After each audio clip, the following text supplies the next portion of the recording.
Bene, buongiorno Chiesa, buona domenica, buongiorno a chi ci segue in live. È un piacere essere qui, è un piacere passare un'altra domenica insieme nel nome di Gesù, a lodare il suo nome, a cantare per Lui. Vi invito ad aprire le vostre Bibbie nella lettera di Paolo ai Galati nel Nuovo Testamento. Chi non ce l'ha cartacea la può prendere tranquillamente digitale, abbiamo il supporto della proiezione comunque. E leggiamo assieme che cosa il Signore ci vuole insegnare questa mattina. L'Apostolo scrive: «Sono stato crocifisso con Cristo, non sono più io che vivo, ma Cristo vive in me. La vita che vivo ora nella carne, la vivo nella fede nel Figlio di Dio, il quale mi ha amato e ha dato se stesso per me. Io non annullo la grazia di Dio, perché se la giustizia si ottenesse per mezzo della legge, Cristo sarebbe dunque morto inutilmente. Non sono più io che vivo, ma è Cristo che vive in me». Chi può dirlo questo oggi? Chi di noi qui può dire non sono più io che vivo, ma Cristo che vive in me? Noi siamo in Cristo, noi siamo in Dio. Questo è il senso della predica di oggi. Quindi io vi invito ad alzarvi in piedi per la nostra lode, perché il Signore Gesù merita tutta la nostra lode, merita tutta la nostra adorazione. E solo Lui merita queste parole, solo Lui merita questi canti, e quindi cantiamo insieme al nostro Dio. Amen. Sono sicura che da una settimana o forse anche un po' di più che non ci vediamo, non ci salutiamo, quindi possiamo voltarci alla nostra destra, alla nostra sinistra, indietro, alcuni avanti, e che questo momento possa essere un momento di salutarsi, un momento di comunione. Vi invito a destra, andate a sinistra andate a destra, 100 dividetevi. Questo è un momento di conoscersi, in parte abbiamo poco tempo, ma momento di salutarci, momento di un come stai, come è andata la tua giornata, e cantiamo insieme al nostro Signore.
Amen. Anche se siamo molti, anche se non siamo 1, 2, 3, noi impariamo dalla Bibbia che siamo un solo corpo in Gesù. Questa settimana abbiamo anche avuto l'onore di accogliere nella nostra chiesa la chiesa cristiana di Cinesi, ed è un onore, una gioia, deve essere un onore e una gioia sapere che ci sono tante persone, tante comunità, che la chiesa non è soltanto noi, non è soltanto questo posto, ma la chiesa si estende in diverse nazioni, diversi posti. La Chiesa non è soltanto la Chiesa Battista Agape, ma siamo molti di più di un gruppo di persone.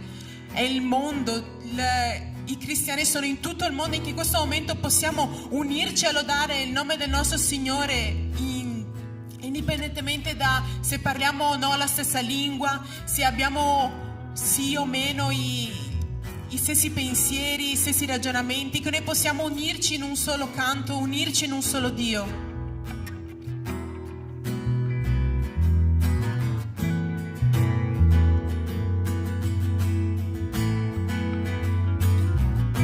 Cantiamo. Anche se siamo molti, siamo un solo corpo in Gesù. Anche se siamo molti, siamo un solo corpo in Gesù. Una fede nel Signore Gesù, che ci unisce in una stessa causa. Un Dio, una speranza, un Padre sopra noi. Cantiamo. Anche se siamo molti, siamo un solo corpo in Gesù. Anche se siamo molti, siamo un solo corpo in Gesù. Una fede nel Signore Gesù, che ci unisce in una stessa causa. Un Dio, una speranza, un Padre sopra noi. Anche se siamo molti, siamo un solo corpo in Gesù. Anche se siamo molti, siamo un solo corpo in Gesù. Un solo corpo in Gesù. Un solo corpo in Gesù. Amen. Padre, ti ringraziamo per questo amore che tu hai per noi, ti ringraziamo perché se noi ci guardiamo attorno, Padre, sappiamo che non siamo soli, Padre, tu ti manifesti soprattutto all'interno della Chiesa, Padre. Ti prego che possiamo avere questa sensibilità, Padre, per il tuo amore, per il fratello, Padre. Ti ringraziamo per tutte le benedizioni che tu ci dai, Padre. Ti ringraziamo perché tu sei presente in mezzo a noi. Ti ringraziamo perché tu sei presente nella nostra vita.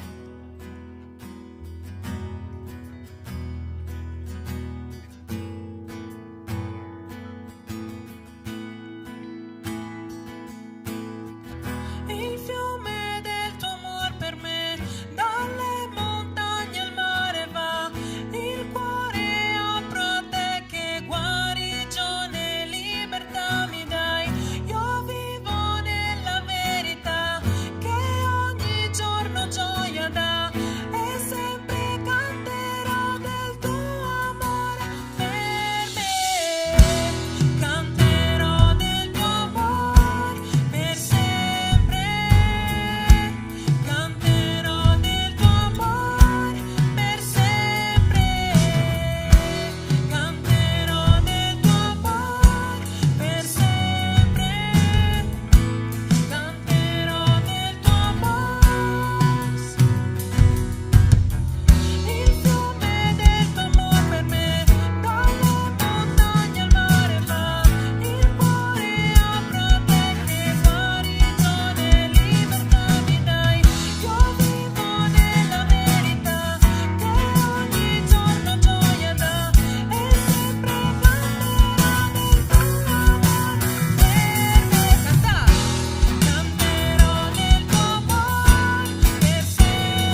ringraziamo Padre perché abbiamo conosciuto questo amore, ti ringraziamo perché sappiamo chi stiamo lodando, Padre, ti ringraziamo perché ti abbiamo conosciuto e ti prego che se qualcuno non lo conosce qua, se non ha ancora conosciuto il Signore, Padre, che in questo momento tu possa essere manifesto.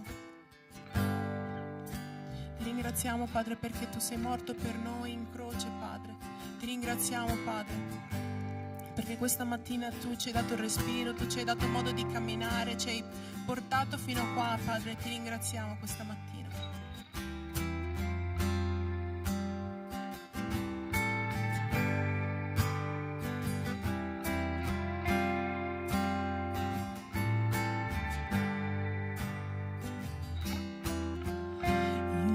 Eterno Padre, il Creatore,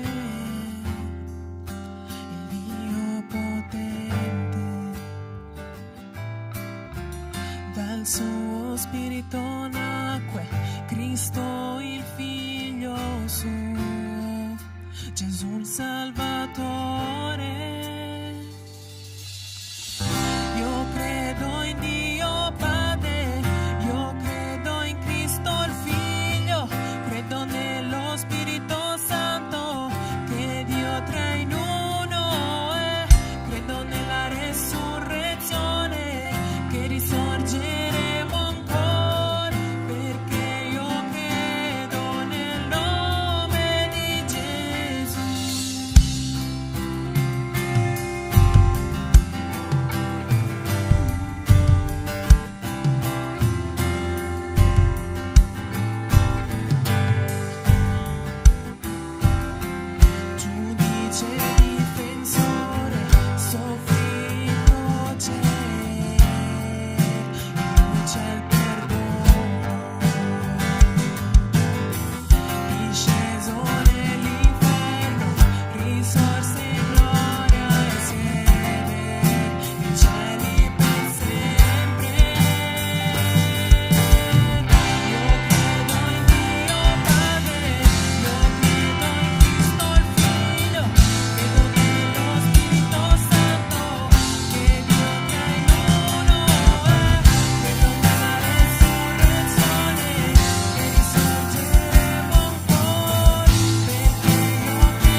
Padre, ti ringraziamo per questa mattina, ti ringraziamo perché tu sei qui in mezzo a noi, Padre. Ti prego di aprire le nostre orecchie, il nostro cuore, le nostre menti affinché la tua parola possa essere detta stamattina chiara alle nostre orecchie, Padre. Ti prego che questa mattina tu ti possa rivelare, Padre, tu possa parlare allo Spirito Santo, Padre, che lo Spirito Santo possa parlare a noi. Ti ringraziamo nel nome di Cristo Gesù, ti ringraziamo per questa mattina, ti ringraziamo perché tu sei qui, ti ringraziamo perché se noi ti proclamiamo, Padre, se uno o due si riuniscono in tuo nome, Padre, tu sei in mezzo a loro e ti ringraziamo nel nome santo di Gesù. Amen. Potete sedervi.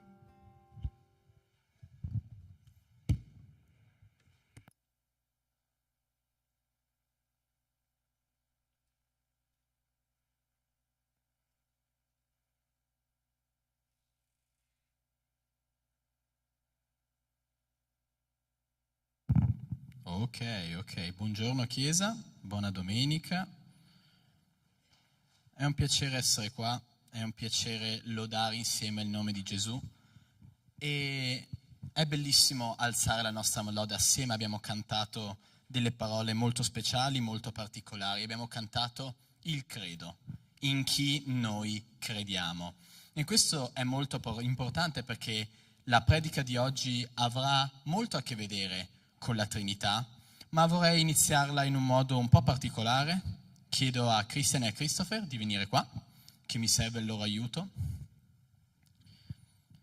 Adesso voi riceverete dei bigliettini e dopodiché passeranno con delle penne. Divideteveli, grazie.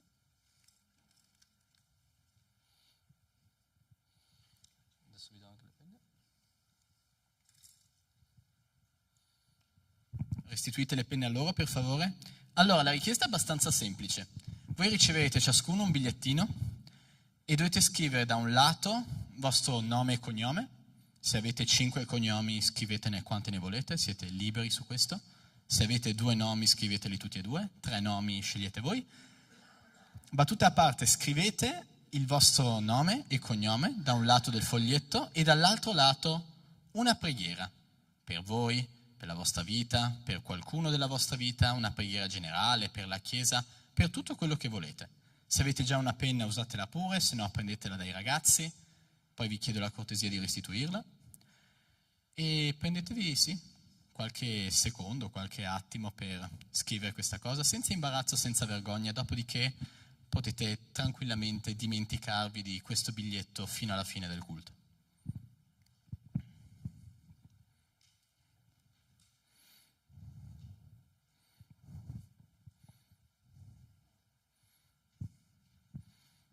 Ok, chiedo anche di consegnarlo dietro a chi sta servendo in proiezione. Non serve consegnare il foglietto, tenetelo pure dopo che avete scritto. Se avete bisogno di una penna, alzate pure la mano, fate segno, passatevela tra di voi.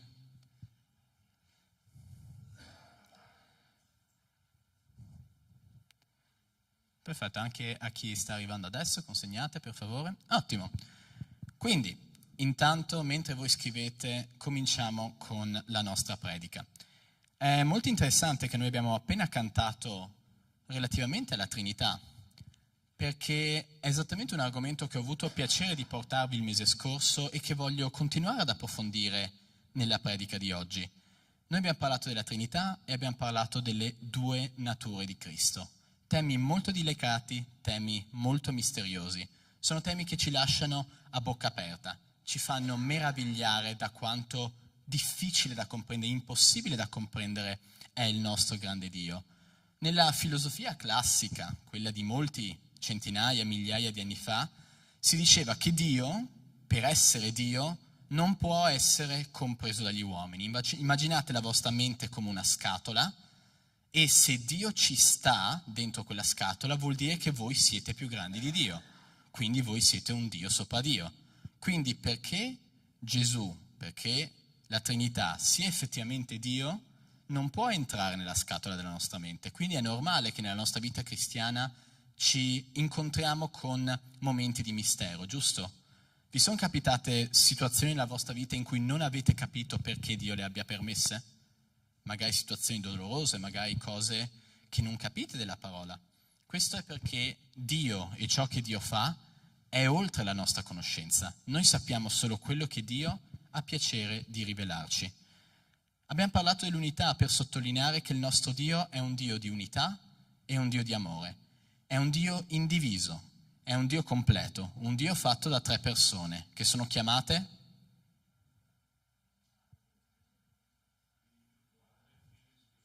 Padre, Figlio e Spirito Santo.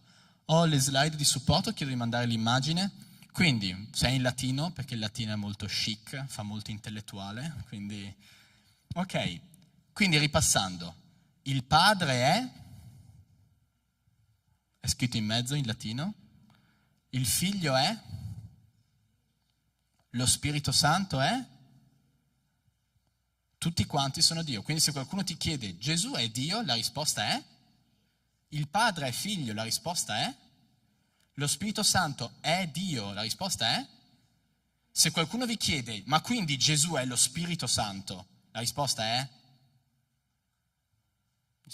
so che è latino ma mi può aiutare l'immagine? Gesù non è lo Spirito Santo non è il Padre non è Gesù. Sembra strana questa cosa, ma non avete idea della quantità di confusione che c'è stata all'inizio della storia della Chiesa su questo tema. Abbiamo parlato poi delle 2 nature di Cristo, perché non è abbastanza complicato quello, anche Cristo è molto complicato, perché ha una natura umana e una natura divina che sono distinte ma non sono divise, e noi chiediamo ma perché è così complicato? E la risposta che vediamo nel Vangelo è che Dio deve essere umano per poterci capire, per poter empatizzare con noi. Gesù capisce i tuoi dolori. Quando tu piangi in preghiera con Gesù, lui è distante o è vicino a te? Quindi è umano, proprio come te. Però allo stesso tempo lui ha vissuto una vita perfetta ed è andato innocente sulla croce per salvare me e te. Io non avrei potuto fare questo e immagino nemmeno tu. Serviva che lui fosse Dio, che lui fosse completo, che fosse perfetto. E questo è ciò che lui è.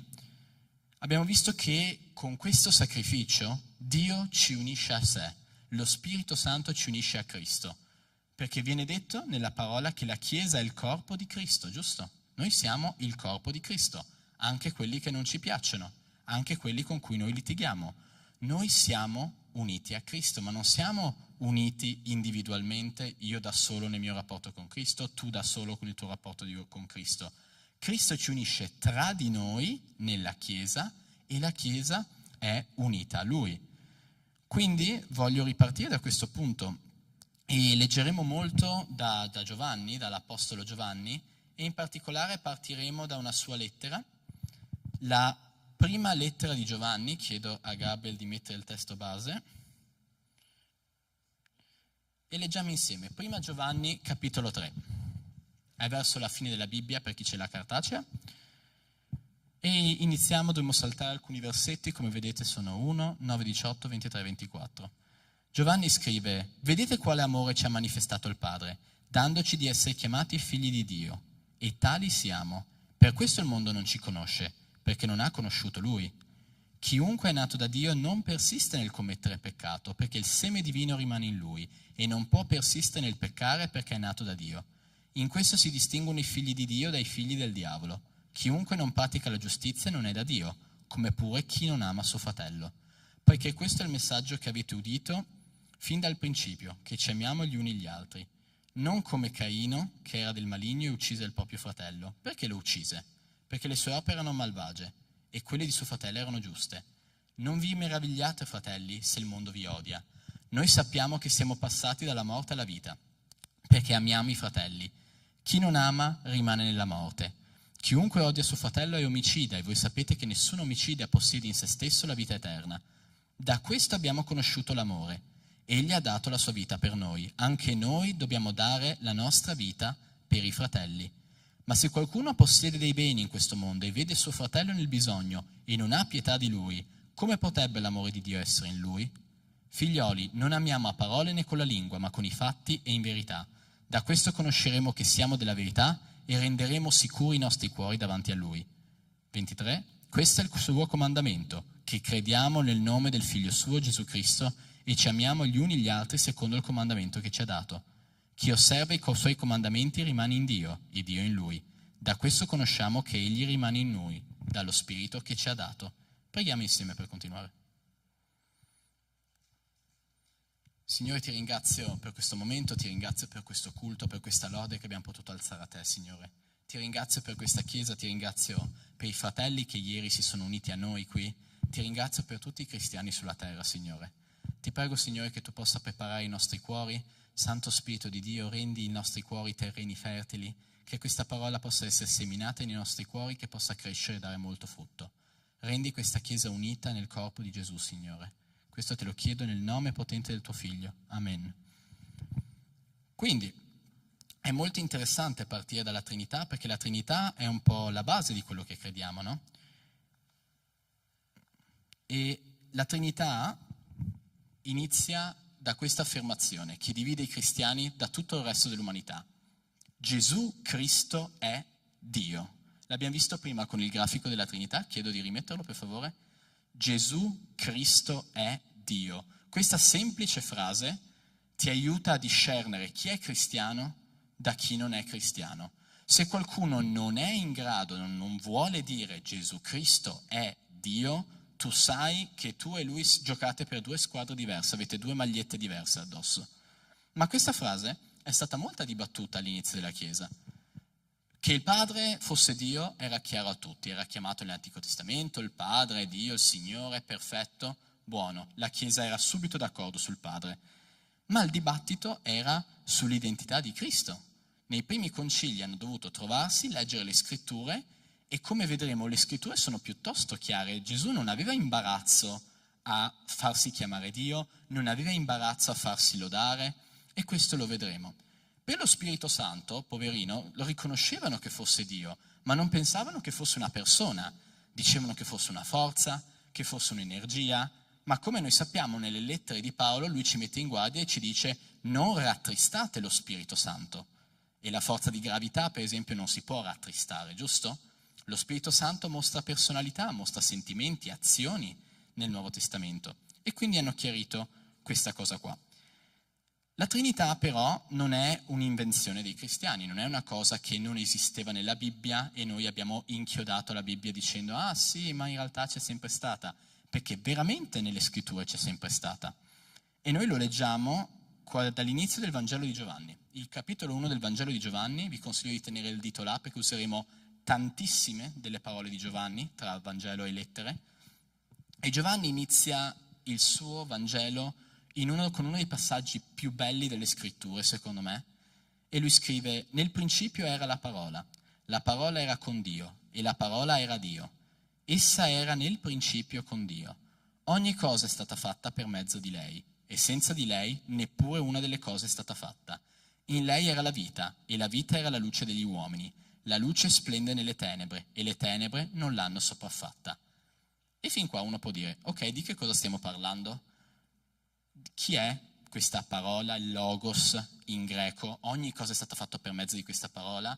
Di chi stiamo parlando?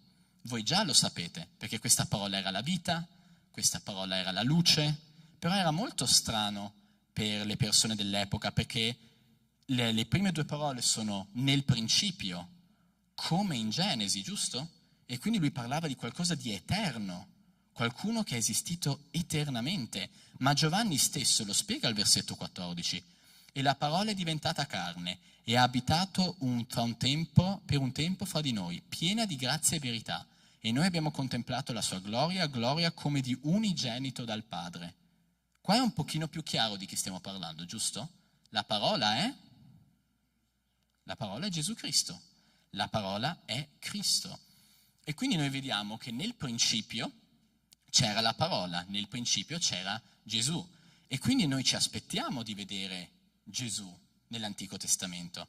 E in Genesi 1 effettivamente lo troviamo, nascosto, perché Gesù è la rivelazione delle cose che erano nascoste, ma Gesù è lì. Leggiamo Genesi capitolo 1, per chi è molto veloce sono le primissime lettere della vostra Bibbia. Genesi 1, versetto 1. Nel principio Dio creò i cieli e la terra. Questo è il Padre. Quando si parla di Dio noi siamo abbastanza tranquilli, si parla del Padre, giusto? E uno ce l'abbiamo. La terra era informe e vuota, e le tenebre coprivano la faccia dell'abisso e lo Spirito di Dio alleggiava sulla superficie delle acque. È interessante che nell'ebraismo si era creata questa idea di un Dio bipersonale, perché era chiaro che ci fosse qualcun altro, lo Spirito di Dio. Chi è questo? Dio disse sia luce e luce fu. Qua non si parla di un figlio, qua non si parla di Cristo, ma noi abbiamo detto che Cristo è la parola, Giovanni ci dice Cristo è la parola attraverso cui tutte le cose sono state fatte. Cristo è in questo versetto, anche se nascosto, è quel piccolo disse là sotto. Dio disse sia luce e luce fu. Per mezzo di Cristo, ci insegna Giovanni, viene creata la luce. Questo è la Trinità. Immediatamente all'inizio della Bibbia, un po' nascosta, deve essere rivelata dopo da Cristo, ma la Trinità è qui. E noi vediamo ripetutamente questa cosa ripetersi nell'Antico Testamento. Vediamo Abramo che viene visitato da 3 figure. È un numero molto interessante, 3 figure che vanno a trovare Abramo, giusto? In molti punti dell'Antico Testamento vediamo comparire l'angelo di Dio che però è distinto dal Signore ed è distinto dallo Spirito. Vediamo lo Spirito che viene mandato e tolto ai profeti. La Trinità c'è nell'Antico Testamento. Nel Salmo 110 c'è questo versetto che sembrava molto criptico, difficile da capire, in cui Davide scrive: il Signore, in maiuscolo Yahweh, ha detto al mio Signore: siedi alla mia destra finché io abbia fatto dei tuoi nemici lo sgabello dei tuoi piedi. Il Signore che parla a un altro Signore. Di chi stiamo parlando? Il Padre che parla al Figlio. Ma tutto questo viene rivelato nel Nuovo Testamento, tutto diventa molto più esplicito. E quindi vi invito a tornare al Vangelo di Giovanni e vediamo quanto Giovanni stressa questo tema della Trinità. Giovanni capitolo 10, versetto 27. Questo è Gesù che parla, quindi qua siamo su un territorio molto più chiaro. Le mie pecore ascoltano la mia voce. Chi sono le pecore di Gesù? Chi sono le pecore di Gesù? Sulle mani, voglio vedere mani di pecorelle. Perfetto. Ascoltano la mia voce e io le conosco ed esse mi seguono. Gesù conosce il tuo nome, sì o no? Gesù conosce il tuo viso, sì o no? E tu conosci Cristo e segui Cristo. Questa è la vita cristiana. E io do loro la vita eterna e non periranno mai e nessuno le rapirà mai dalla mia mano. Che belle queste parole. Nessuno ci può togliere da Cristo. Il Padre mio che me l'ha data è più grande di tutti e nessuno può rapirle dalla mano del Padre. E poi butta la bomba atomica Gesù. Cos'è che dice alla fine? Io e il Padre siamo uno. Lui ha detto io sono Dio. Se voi contate, leggete i Vangeli velocemente, quante volte volevano lapidare Cristo. E loro volevano lapidare Cristo perché lui faceva dichiarazioni di questo genere. Lui diceva io sono Dio. Ad un certo punto dice prima che Abramo fosse io sono. Quindi o Gesù non conosceva la grammatica oppure aveva in mente qualcosa di molto particolare. Io sono è il nome di Dio. Gesù stava dichiarando, e infatti i farisei immediatamente prendono le pietre per ucciderlo, e quando lo portano a Pilato lo stavano accusando di blasfemia. Gesù ha dichiarato io sono Dio.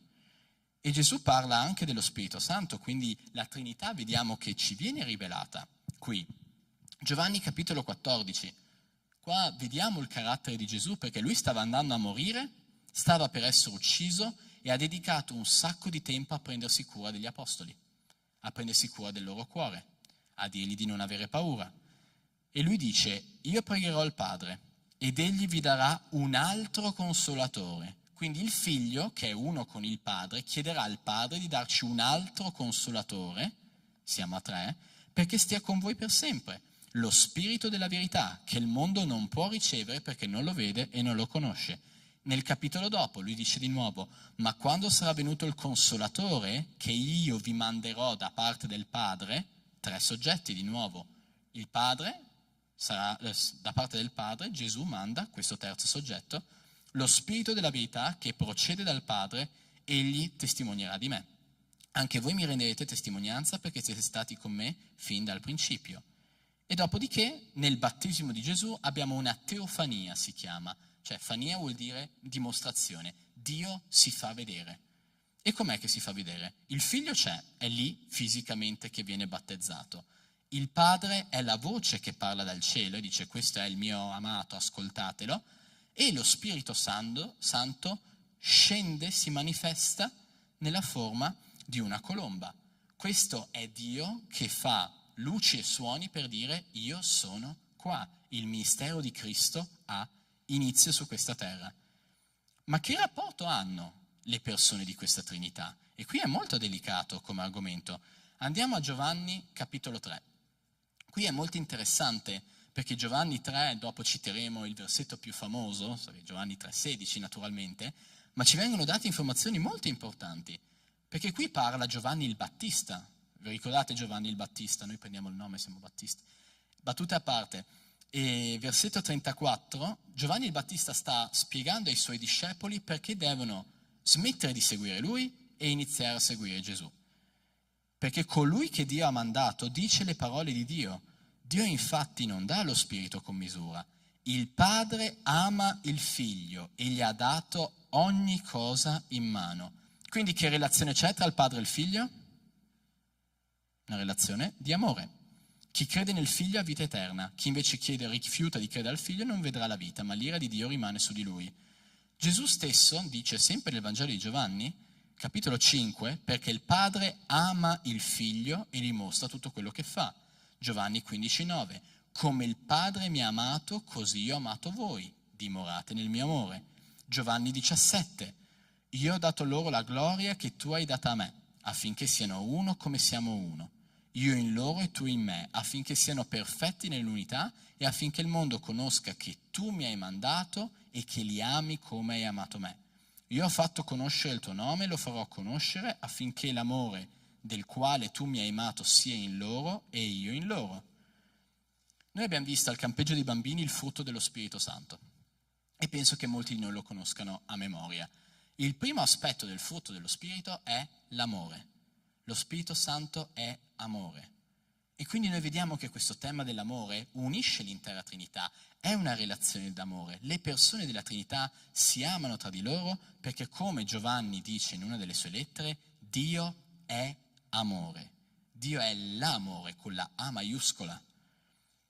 Ma noi abbiamo come centro della nostra fede Cristo.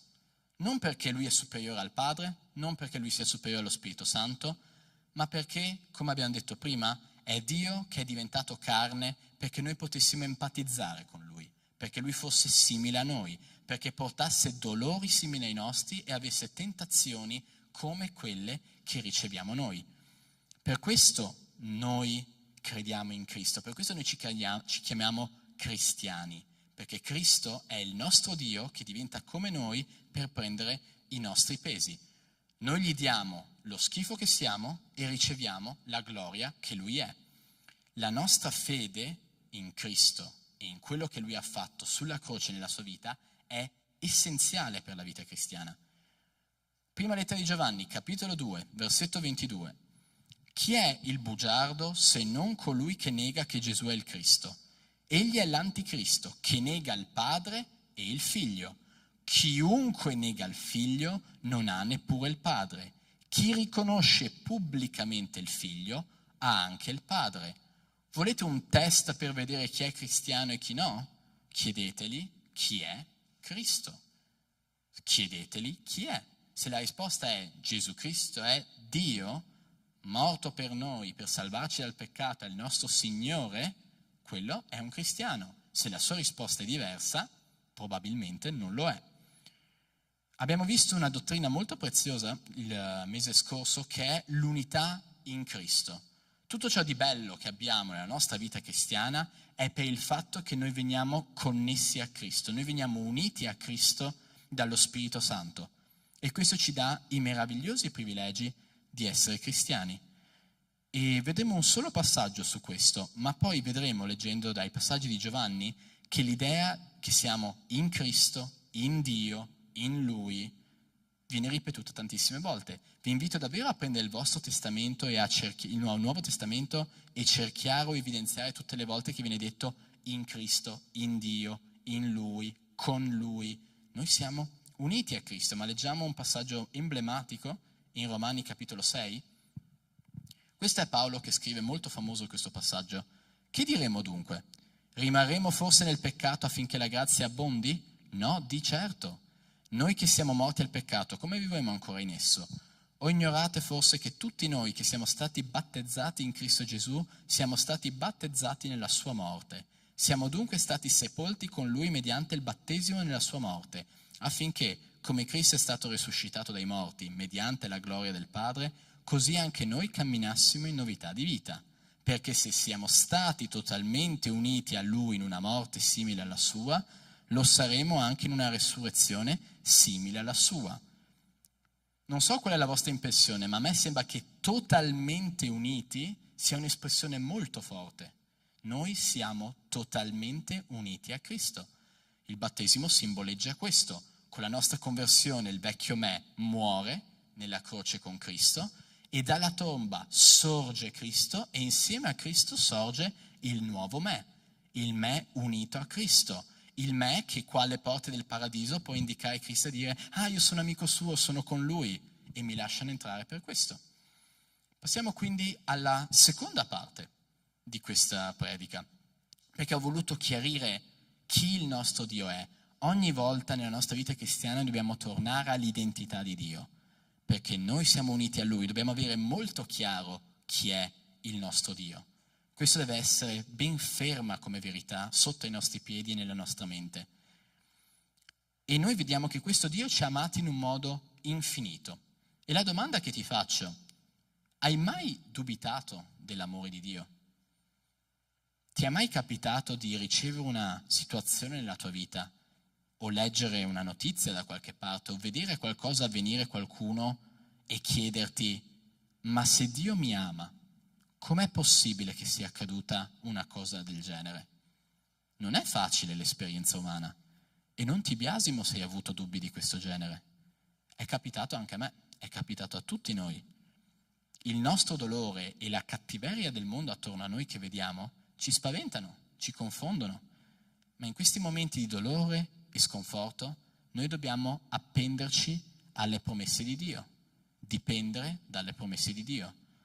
Dio non ci promette che qui sarà una vita facile. Dio non ci promette che l'essere cristiani ci proteggerà come uno scudo da tutti i mali, ma quello che Dio ci promette è che Lui sarà con noi in ogni sfida, in ogni dolore, in ogni difficoltà. Andiamo a un versetto che molti di voi probabilmente sapranno a memoria, Giovanni 3, 16 e 17. Gesù che sta parlando con Nicodemo e gli dice: perché Dio ha tanto amato il mondo che ha dato il suo unigenito figlio, affinché chiunque crede in Lui non perisca ma abbia vita eterna. Infatti Dio non ha mandato suo figlio nel mondo per giudicare il mondo, ma perché il mondo sia salvato per mezzo di Lui. Ci saranno dei momenti in cui non ti sentirai salvato. Ci saranno dei momenti in cui ti sentirai colpevole, in cui il diavolo ti trascinerà di fronte al tribunale di Dio e dirà: ha mentito, ha rubato, ha tradito, è un ipocrita, ha sbagliato questo, ha sbagliato quello.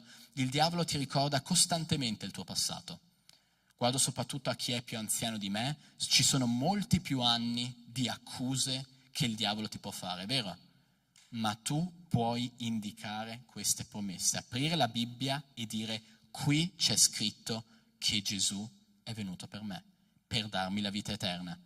Non è venuto per giudicarmi, è venuto per salvarmi. Questa è la risposta che tu puoi dare al diavolo. Lui ti metterà dubbi, sentimenti negativi e in quei sentimenti negativi ti devi appendere alle promesse di Dio.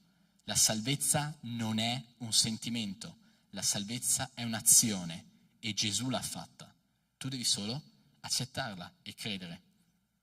Gesù mostra il suo amore per noi ogni giorno, rinnova ogni giorno le sue benedizioni. Chi è stamattina si è svegliato riuscendo a vedere?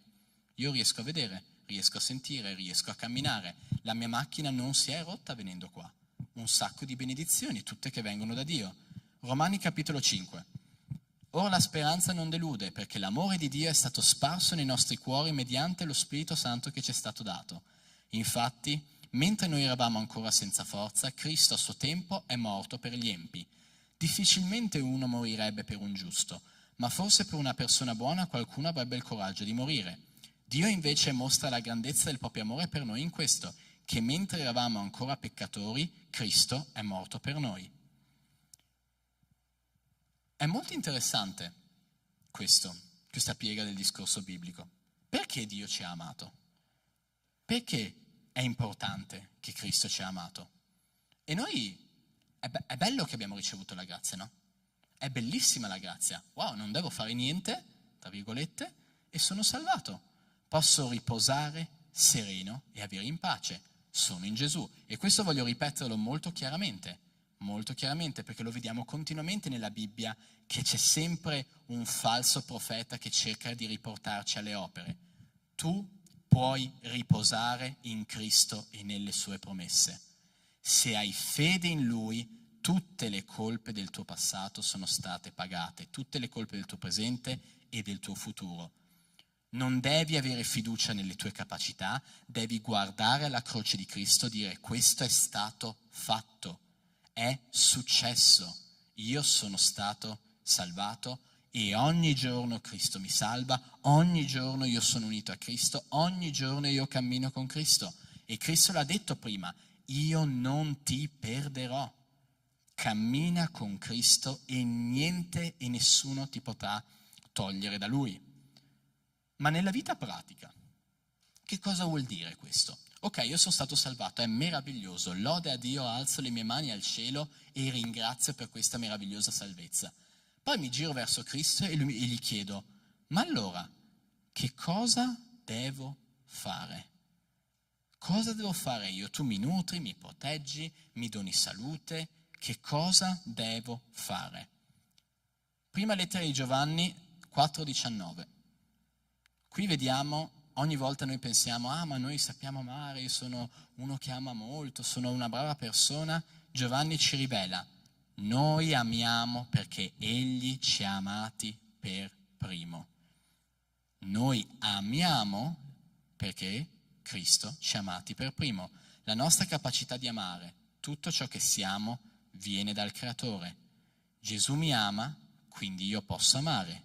Gesù mi ama, quindi io amo gli altri. E arriviamo all'ultima parte della nostra predica, appunto, amare gli altri.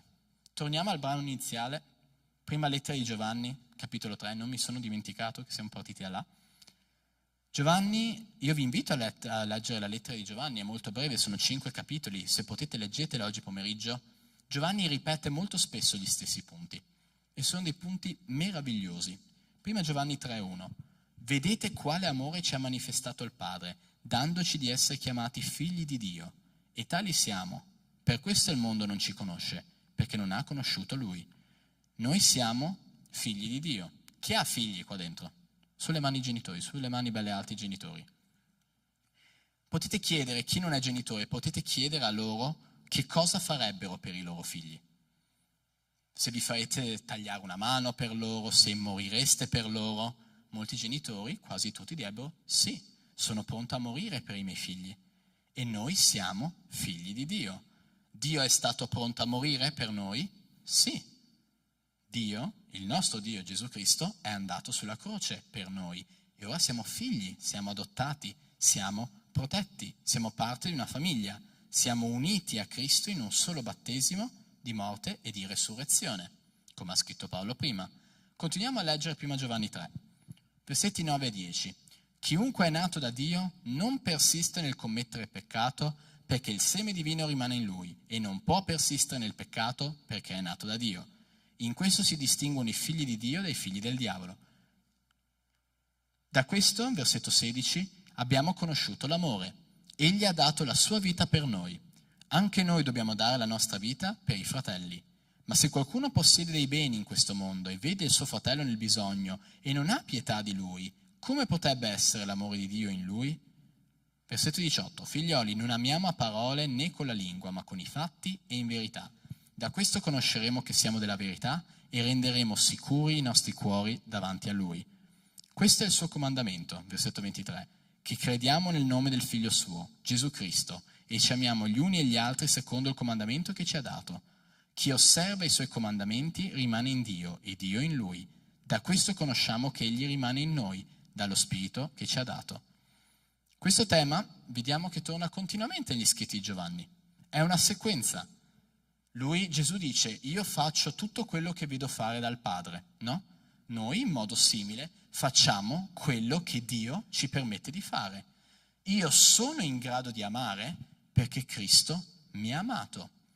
Il nostro Dio, ed è per quello che siamo partiti dalla Trinità, è un Dio al cui centro c'è un'unione d'amore.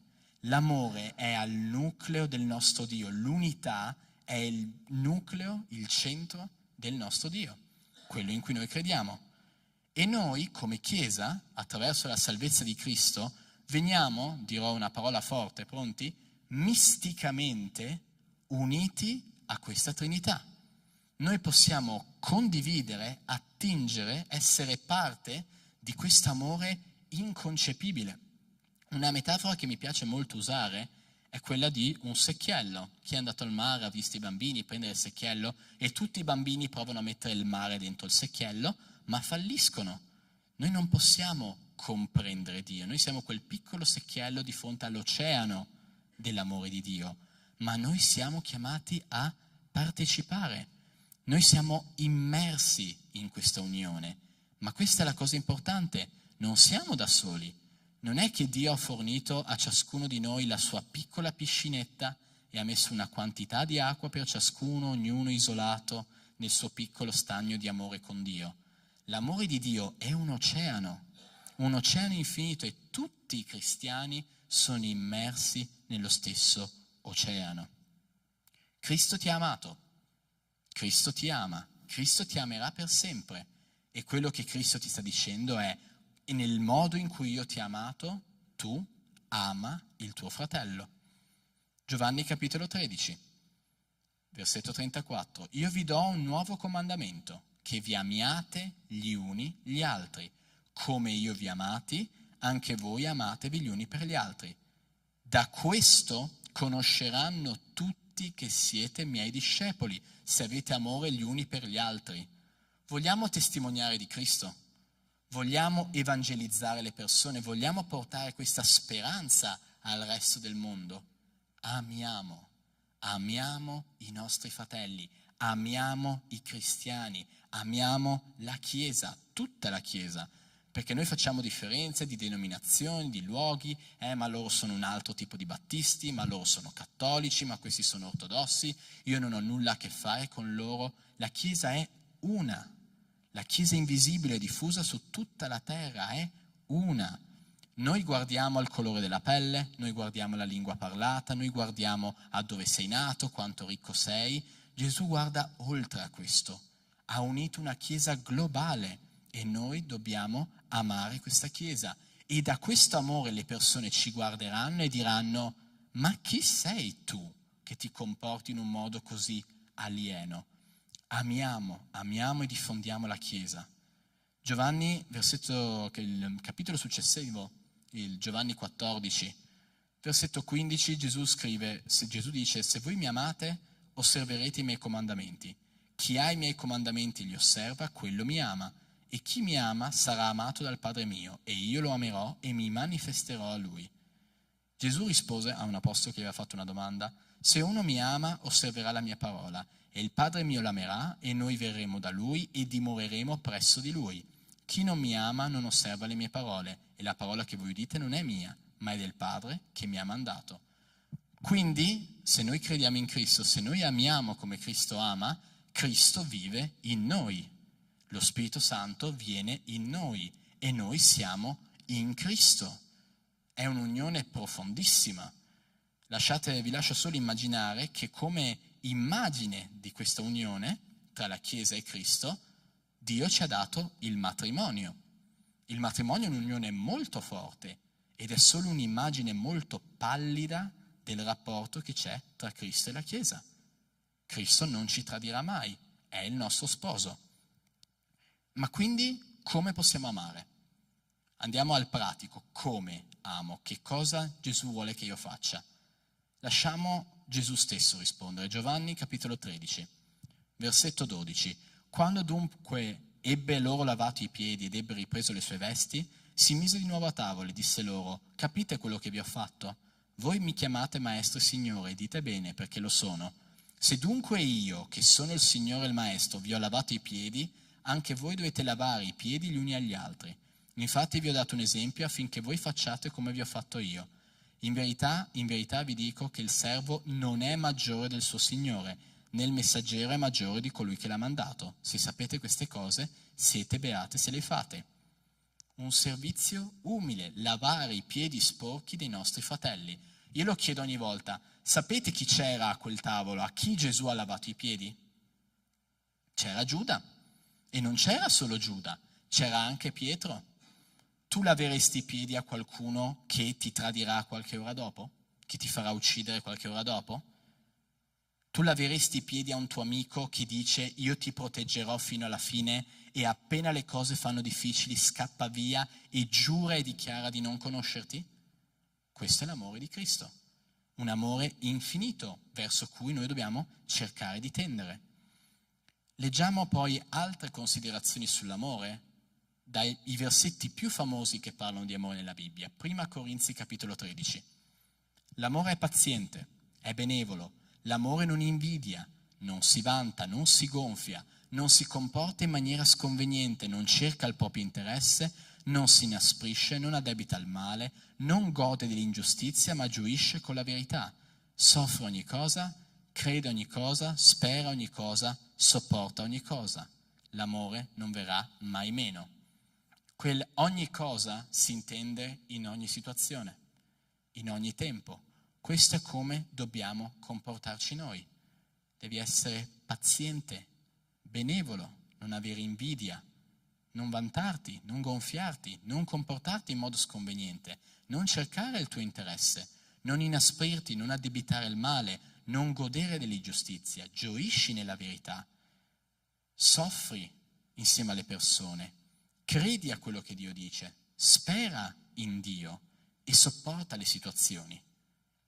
Questo è quello che Cristo ha fatto e noi siamo uniti a Cristo e per mezzo di Cristo noi riusciamo ad amare in questo modo.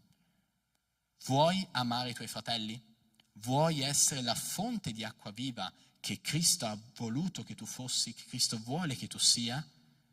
Cristo non ti sta dicendo devi fare di più. Quella è la legge, devi comportarti meglio, devi fare di più, devi essere più bravo. Non è questo il Vangelo. Il Vangelo è dire Dio mi ha amato, Gesù mi ha amato e in un modo simile io vado e amo gli altri. Questo è il senso del Vangelo. Ora per concludere, chiedo a chi è arrivato dopo, magari chi non ha il bigliettino, recuperate il bigliettino che vi è stato dato. Se qualcuno non ce l'ha, chiedo cortesemente ai distributori di dargli i bigliettini, penne. Ok. Adesso voi avete ricevuto questo biglietto. Ora chiedo a uno dei due ragazzi di passare a ritirare i biglietti, piegateli e lasciateli qua. Se non è già stato intuito, mi sono dimenticato di fare il mio, dopo lo faccio. Quindi, se non è chiaro qual è il senso di questo piccolo esercizio spirituale che stiamo facendo, lascerete là il vostro bigliettino, la vostra richiesta di preghiera per voi, dopodiché saranno rimescolati e vi chiederò alla fine del culto di venire qui a prenderne uno ciascuno. Io posso mettere la mano sul fuoco che se chiedo a ciascuno di voi, voi non sapete tutti i nomi delle persone che sono in questa stanza in questo momento, giusto? Vi chiedo di darvi un'occhiata l'uno all'altro, sono sicuro che c'è almeno una persona di cui non conoscete il nome. E questo vuole essere un po' il senso di questo esercizio. Noi siamo uno, la Chiesa è una, siamo il corpo di Cristo. L'unità è fondamentale. E quindi io vi chiedo di fare questa cosa qua. Ci mettiamo in fila, nel cestino prenderete un biglietto, vi chiedo di fare un semplice controllo, guardate che non ci sia il vostro nome, che non sia il vostro biglietto, per favore, e dopodiché va bene se sia un parente, un coniuge, va bene qualunque persona, se è il vostro biglietto lasciatelo là, se no prendetelo, portatelo con voi. Alla fine, quando finisce il culto, vi chiedo di avere un poco di pazienza. Se dovete andare via veloci, cercate velocemente la persona e mettetevi d'accordo. Conoscete questa persona, se non conoscete il nome è più divertente ancora, dovete chiedere in giro chi è. Pregate per questa persona e se non c'è tempo mettetevi d'accordo per parlare in settimana, per trovarvi, per un caffè. La Chiesa di Dio è una Chiesa che benedice. Quindi ti invito a conservare il foglio per questa settimana, non dimenticartene, tienilo sul comodino, prega per questa persona per tutta la settimana. Chiedo se c'è ancora un foglietto bianco da qualche parte di portarne uno a me. Grazie. Quindi abbiamo imparato che l'unità viene da Cristo. Noi siamo uno con Cristo. Chiamo il gruppo di lode a venire intanto per la chiusura. Lo Spirito Santo è ciò che ci unisce. Noi siamo una sola Chiesa, noi siamo un solo corpo, noi siamo un solo gruppo. Quindi preghiamo gli uni per gli altri, portiamo l'amore di Dio gli uni per gli altri. E soprattutto se non conoscete qualcuno, se pensate di essere timidi, vi invito ad appellarvi alla forza dello Spirito, a questo spirito di coraggio che vi dà. Preghiamo gli uni per gli altri, stiamo uniti gli uni per gli altri, perché il diavolo usa le divisioni, ma Cristo è un Dio di unità. Amen. Allora vi invito ad alzarvi, preghiamo per concludere questa predica e poi lodiamo insieme il nostro Dio.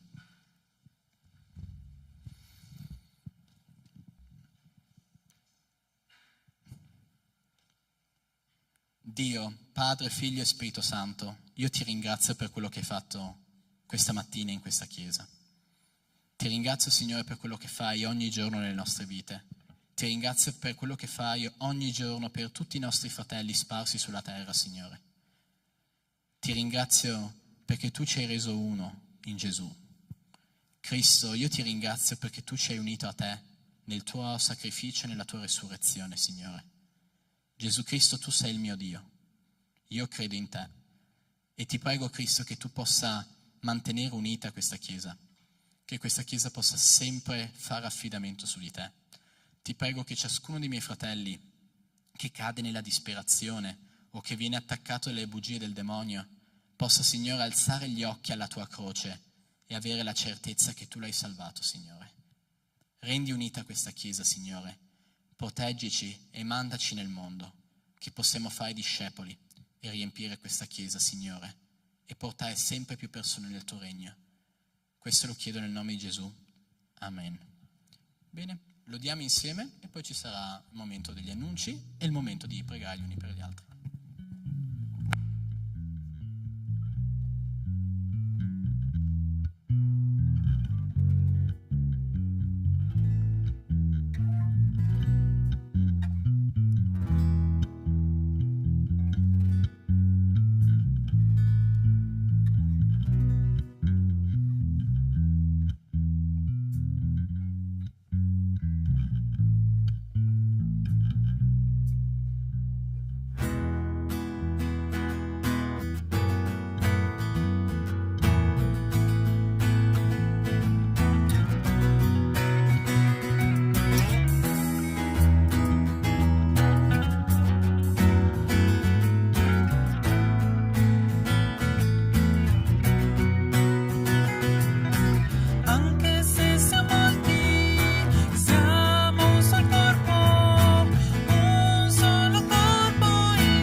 ringraziamo Padre per le decime, per le offerte che sono state date questa mattina.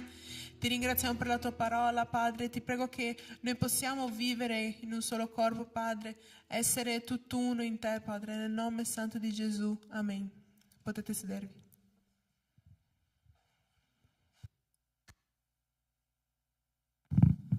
Amen, amen. Mi ero dimenticato di dirlo, c'era il momento di... no?